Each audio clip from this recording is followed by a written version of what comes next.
বাচ্চাদের খুশির জন্য আমাদের কত কিছুই করতে হয় তাই না? মুসলমান হিসেবে জন্মদিন পালন করাটা আসলে ঠিক না, তারপরও বাচ্চাদের কথা রাখতে গিয়ে আমরা এটা করে ফেলি। আসসালামু আলাইকুম, কেমন আছেন সবাই? 22শে ডিসেম্বর আমাদের মানহামনির জন্মদিন গিয়েছিল। ওর জন্মদিনটা একবারও আমি বড়সড় করে করতে পারিনি। হ্যাঁ, তবে কেক কেটেছিলাম, কিন্তু কাউকে ওইভাবে দাওয়াত করে খাওয়া হয়নি।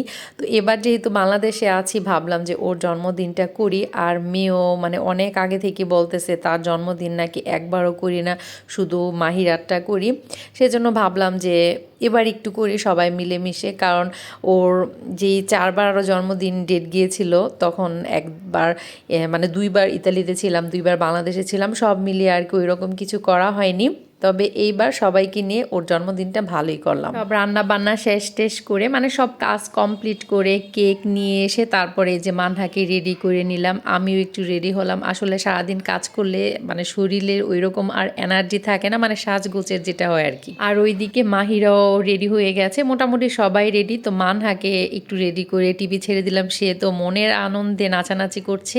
আর এটা হলো মানহার কেক। কেকটা ভীষণ সুন্দর হয়েছে আর খেতেও অনেক মজা হয়েছে। আমরা এই কেকটা নিজেরা পছন্দ করে আপুকে দিয়েছিলাম অর্ডার, যে আপু এটা মানে কেক তৈরি করেছে। কেকটা একদম আমাদের মনের মতো হয়েছে। সব কিছু মোটামুটি গুজগাছ করানো হয়ে গেছে, একটু পরে কেক কাটা হবে। মানহা তো আর সইতে পারছে, মানে ওর আর ধৈর্য কুলাচ্ছে না যে কতক্ষণে কেক কাটবে আর সে কেকটা মজা করে খাবে। আমার 2 মেয়ে কেক অনেক বেশি পছন্দ করে, সেজন্য ওরা কেক খাওয়ার জন্য অস্থির হয়ে গেছে। আর মাহিরা তো ক্যামেরার সামনে আসতেই চায় না, ওকে ডেকে টুকে একটু নিয়ে আসলাম যে 2 বোনের একটু ছবি তুলি। তারপর একটু জোর করে 2 বোনকে বসালাম, একটু ভিডিও করলাম, একটু ছবি তুললাম।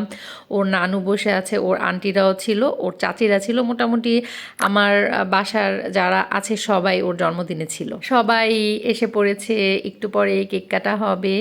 তো এই যে মানহামনি মানে অপেক্ষা করছে কখন সে কেক কাটবে। সবাই একসাথে হলে কেক কাটা শুরু হয়ে যাবে। তো সবাই এসে পড়েছে, এখনই কেক কাটা হবে।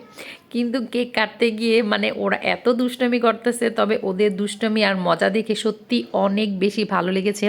কারণ বাচ্চারা আনন্দে থাকলে কিন্তু আমাদের কাছেও ভালো লাগে। এখনই কেক কাটা হবে, কিন্তু বাসায় কোনো লাইটার বা ম্যাচ ট্যাচ কিছুই ছিল না। তারপর একটা মোমবাতি নিয়ে এসে মানে ওদের কাজটা শেষ করলো। বাচ্চারা তো মানে আর সহ্যই করতে পারছে না কখন তারা মোমবাতি নিবাবে। দেখেন মানহামনি কেমন করছে। ওরা 5 জন এত মজা করেছে, মনে হচ্ছে যেন ওদের সবার আজ জন্মদিন।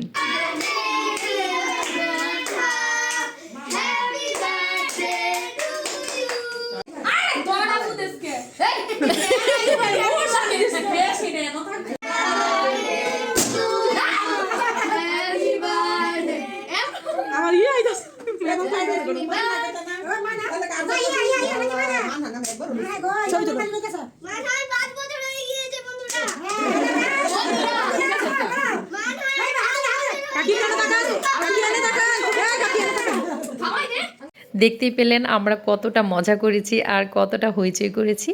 মানহার কেক খাওয়া মানে কাটা শেষ, এখন কেকটা সবাইকে কেটে কুটে দিব। তারপর ওই যে দেখেন মানহাকে কে কি গিফট দিয়েছে, সেটা তো মানে সে দেখার জন্য অস্থির হয়ে গেছে। আর আগে থেকে বলেছে সবাইকে যে আমাকে কিন্তু গিফট দিতে হবে। আর গিফট মানে এই যে এরকম মানে সুন্দর করে গিফট বক্স বানিয়ে নিয়ে আসবে, আর সেটা পেলে সে খুশি। তারপরে যে এখনই খুলে খুলে দেখছি।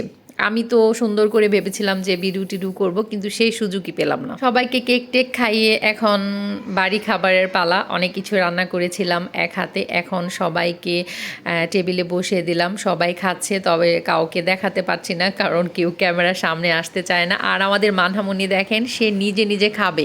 আসলে সবাই একসাথে বসেছে তো, সেজন্য সে খুবই মজা পাচ্ছে। আর তার আজকে জন্মদিন, সেজন্য আজ সে আরও অনেক বেশি খুশি। আর খেতে বসে তো সবাই এত দুষ্টমি আর মজার মজার কথা বলছিল, সেইগুলো আপনাদের শোনালে আপনারাও অনেক মজা পাবেন। তবে সব কিছু তো আর শোনানো সম্ভব নয়।